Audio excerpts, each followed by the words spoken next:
Hello, I'm Sam Crowe from Claritystamp.com and welcome to YouTube Tuesday. Today we're going to be playing with the large gel press plate and having a good old play with it really. So I like to make what I call art cards, little pieces of card ready to go. So you can play with your gel plate, have lots of fun, get your paste out, your stencils, and just really enjoy the process. Don't think about them being made into anything in particular. And then you put them aside, and when you go to pick them up, they're all ready to just go for when you do need a card. You just need to stamp on it or whatever. And if you really like them, you could put them on a canvas. And that's the point of them. And I do them myself all the time. So this is the type of thing we're talking about. So I'm just playing with the gel plate. I'm getting some pattern in there, and then I just lift it up using the Viva paste. I love the Viva paste because I've used other pastes and I used to colour them a lot and they looked great and you could do all sorts with them. You can do all that with the Viva paste, but I like to use it not coloured at all because it's just got a beautiful white, off-white of its own. And I just don't think it needs anything, especially when you've got it over heavy gel print.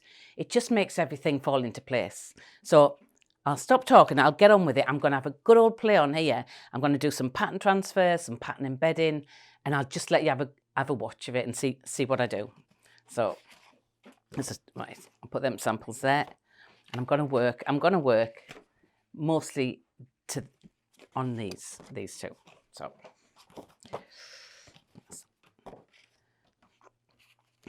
I said I'm going to stop talking, but just want to tell you, I use the Claritystamp, the large stencil card, and I just literally cut them in half, and this is how I get these, because it's a perfect size. It's aesthetically nice to look at. It's easy to work on because you've got no corners to fill. It's just the perfect size for me. So I'm going to do about 5 or 6. So now I'll stop talking and let you see what I do.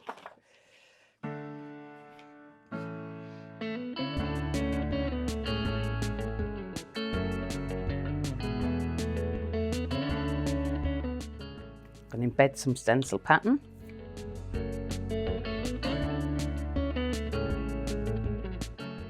So I'm just going to randomly do 6. I'll tell you what I'm doing as I go along, but most of it's just watching it. It's telling you the best way. So.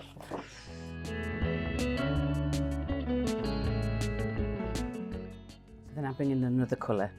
I always work with 2 or 3 colours. I use one colour, I bring in a second one, I bring in a third, and then the first one disappears, and then I bring in another one. So I always work with 3, but one goes away and I bring another colour in. And this is how you get some beautiful backgrounds with a little bit of everything in it. So it just always works for me. I like to do it that way.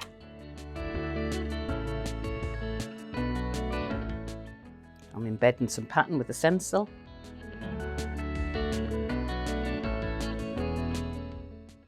Can you see it's starting to be a bit of a background to work with? So I'm going to pick one of the yellow ones up and come back in with the red. There you go. Now I'm going to pick a little bit more up there. So you can be specific where you pick it up. Just drag your finger along the bit that you want to pick up. So that's that. So we're not finished yet. So I'm going to bring some blue in.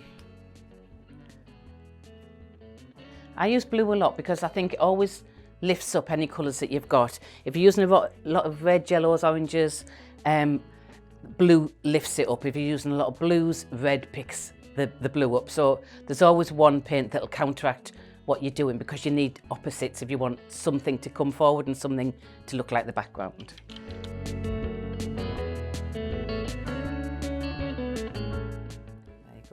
You can see now all the colours are starting to come in. You've got a little bit of yellow, a bit of red, a bit of blue. It's looking good. And what this also does, this is also starting to give you the shape of a card. You know, we do the ribbon line, the centerpiece or something down the side. These dictate where that goes because I personally struggle with the formation of cards. So this is why I started doing these art cards because the paint and the pattern dictates to you where you put the stamp and the sentiment, so it makes it really easy, basically.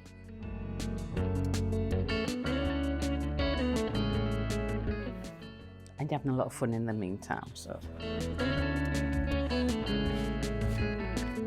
I'm just cleaning up the gel plate with bits. So I'm not happy with that one, I'm happy with all the others, so what I do, I'll just bring some colour back in and just keep working on it that way.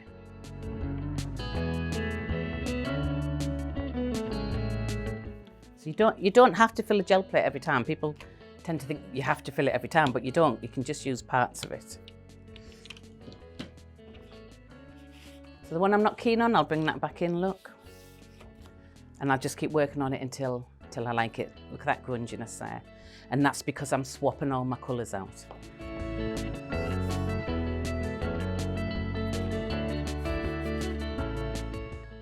I'm happy with that now.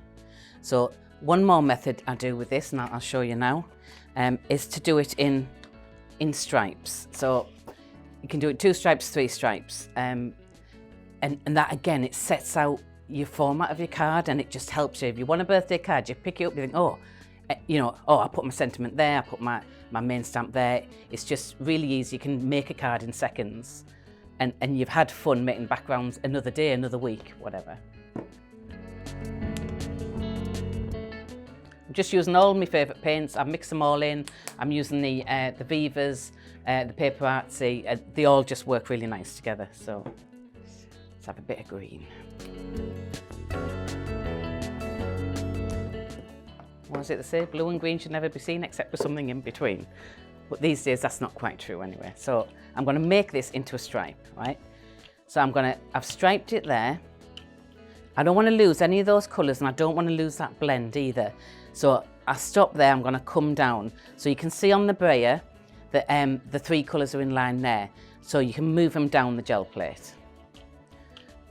So that's all repeated, and then I come down again. And if one of the lines looks a little bit thick, I just come back and I make sure I get the same colour where it is on the gel plate, and just lift a little bit more off. But for me, it doesn't matter. If you're doing it grungy, you want it, it doesn't really matter if you've got too much paint. It gives you a bit more grunginess. I'll just clean my brayer off there. So I'm going to come in with one of my favourite stencils. And I'm just doing a little bit of it at the top. And then I'm going to bring in the big guns, which is this one. This is always my finishing stencil. If everything's getting a little bit too messy, a little bit too patterned, this makes everything uniform. And I just literally, I put down one side, I give it a good old press like that, and that embeds that into the paint. And when you see this print come off, you'll see how beautiful that looks. So I just need a little bit of a spot at the top. We always need spots, don't we? And I'll put a little bit of spot to fill that space there. So I'm going to take a couple of prints of this one. I'm going to take the first one from the middle to show you the full effect and how beautiful this can be. And you've seen how quick it is as well.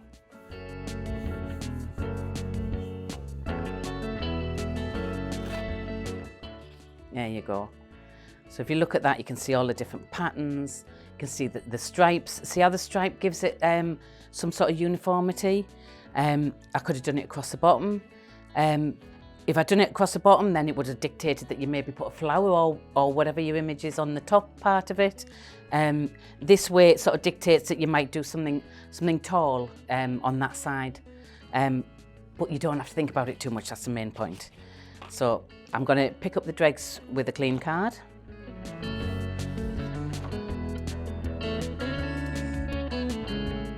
Look at that lovely stripe. So I'm going to have this stripe coming across either the bottom or the top, so you can be particular where you pick up as well. So although all of this is random, once you've done it for quite a while, you can actually start being really particular about where you want the pattern to go and dictating what you want on the card. You get to know what it's going to look like. So pick that up.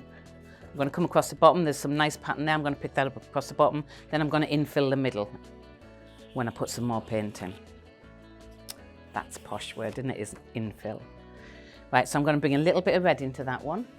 Now I'm starting to think about it because I'm enjoying the process, and I just want to have a good play with the colours.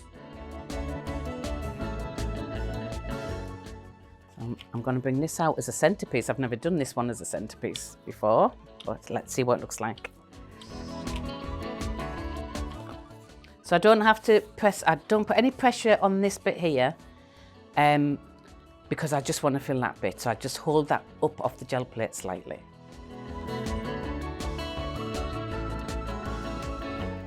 There you go. You can see how I could dictate where it went. And you know, you get to know that. So that there now is a really good area to stamp in or to put sentiment. You know, you don't have to do that much to it. So I'll look, I'll see, I'm happy with that one, I'm happy with that one. This could do with a little bit more pattern. So what I'm going to do, I'm going to get a bit of blue and I'm going to do some pattern transfer. I do a lot of pattern transfer, I love doing it. So I'll put that there. Just get a blue.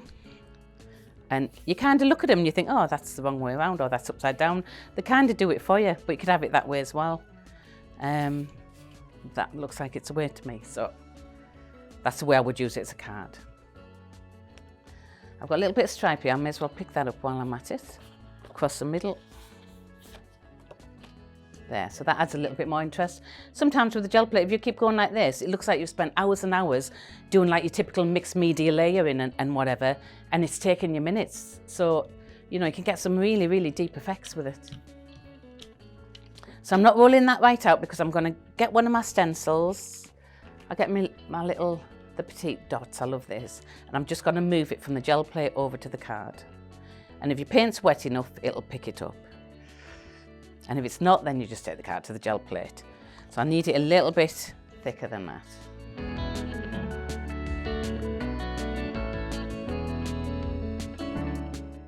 So I'm just filling in where I think there's too much chunk of colour. I'm breaking it up. So you can see there, you can see how that just sits on top, breaks everything up. So it just looks a lot prettier straight away. So with this one here, oh, actually that'd be nice. This here, it'll be nice on this little bit here or in that corner. So I'm just going to pick a little bit of that up as well. So there's my corner. I'm going to go down like that. Just tap. So there, I've just got that little bit there. And then I'll add a couple of little dots just on the top. You can literally just pick where you want it from. So it's subtle on there, but when you look close, it's really nice. It's got like the deep and behind and then the spots on top. So that I would say is finished. I would say that's finished because I'll do a lot of black stamping on that. That's a nice messy one, so you could take that back with the grunge paste or the Viva paste. The hearts, well, for that one I would come back in with the hearts and go over with the Viva paste. So I'll show you these two now for the next step that I'm going to do. So that was just a bit of fun, getting some nice gel prints going. Art cards, as I call them. So I put them aside, put my gel plate aside. Could go on all day with that, but I won't. So the two that I said I'm going to go over, I put them in the pile. Where did I put them? Right. Right, okay, I found them. I know where I put them now. So put my mat on here because this could get messy. So I'm going to come in with the hearts. I've already got hearts on top. See there? So I'm going to bring the hearts down to the bottom in the paste. And then that splits the card in half. And again, it tells you, it dictates where to put sentiment and whatever. So I'm using relief paste. It's very easy to use. You know, if you want a perfect image from it, tape it down, you know, get out one of your large scrapers and make sure you cover the whole area. But if you want it like this, where it's just a little bit of it, then you just use a palette knife or something. But you've probably got your own favourite tool that you use with pastes and that. So this is the type of thing I'm going to do now.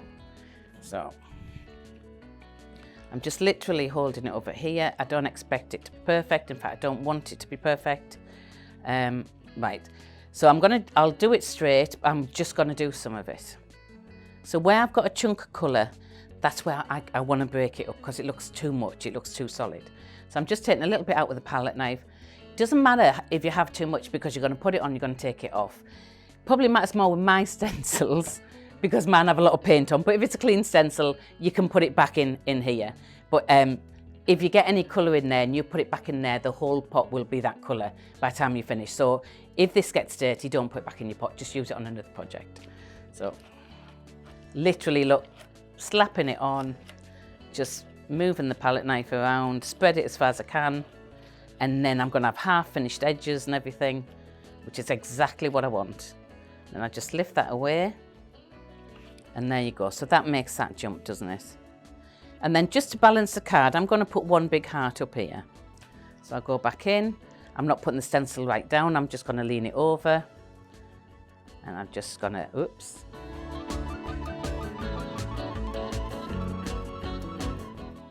There you go. So that's that done. So see how that balances it out now. So you could put happy birthday and your card's done, just like that. So that's one of the samples, that's kind of what I use them for. So I'll put that aside. And then there was this one. So we've already got the stripe on this one here. So it's, you know, it makes sense to use that, sorry, I'm saying stripe, it's a zigzag. It makes sense to use that stencil. So it doesn't need too much though, does it? Because it's quite a crowded card. So I'm just going to do a little bit down here just to balance it out and take the background back a bit. So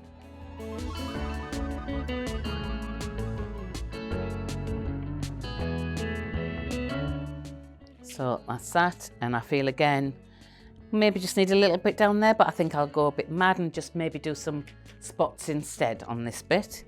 So just mix them up and just have a little play with the stencils. So I'm going to use this one because on the edge of this one there's some really small dots, and I love them, so I'm gonna use them. I'm just coming across the bottom.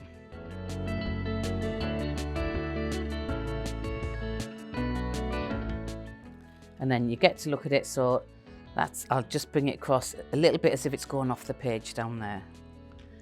Again, I just work with what I've got, and I see the next step by what I've got sat in front of me. So you don't want to always plan, just go with the flow. So see how that just makes it look a lot better. So I think I'll just do a little strip of Amia to finish it off. A bit dodgy because that's still wet, but you know, we'll go for it, we'll give it a try.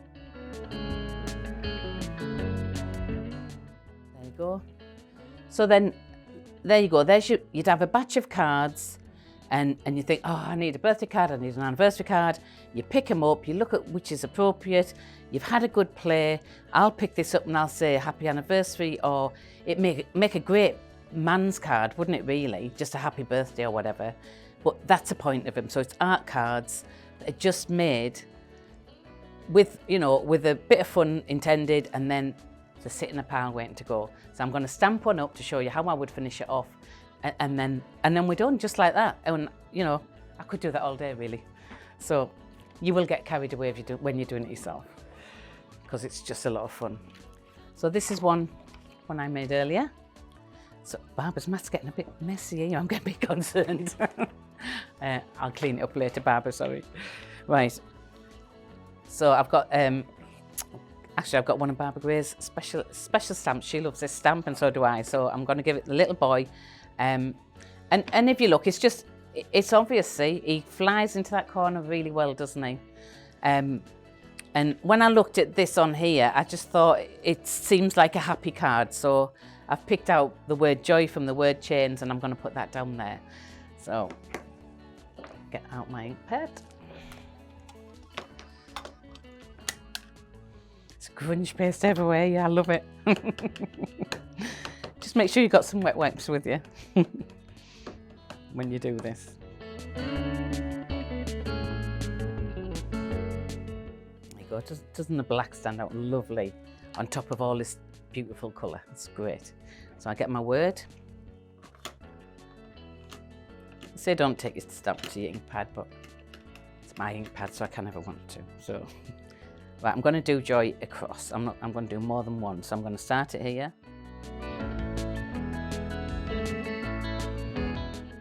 A lot of the time when I stamp, I think of it as if it's a pattern repeat, you know, like in a wallpaper or something. So I quite often do a pattern repeat with my stamping, because sometimes it just needs that little bit more to make it jump off a little bit more. Like one word joy there would have got a little bit lost. But doing a few, it's not too much, but it still does the job, doesn't it? It finishes it off nicely. So, and then I would just mount it onto black card, like that. And there you go. So there's your beautiful art cards. You've had a good play with the gel plate, good play with the stencils, good play with the Viva paste. You've had a good time, you've got a stack of cards ready to go. So thank you for watching. I hope you enjoyed the video. I hope you'll get your gel plate out and have a play yourself and all your stencils and everything. If you did like it, please like and subscribe down below. And don't forget to watch Barbara's, to go to Barbara's blog. She blogs every single day. And it's a fun blog, it's a tutorial blog, it's brilliant. And that's barbaragray.blog.com. And if you'd like to buy any of the products that I'm using, you can get them all at Claritystamp.com. Thank you for watching. Bye.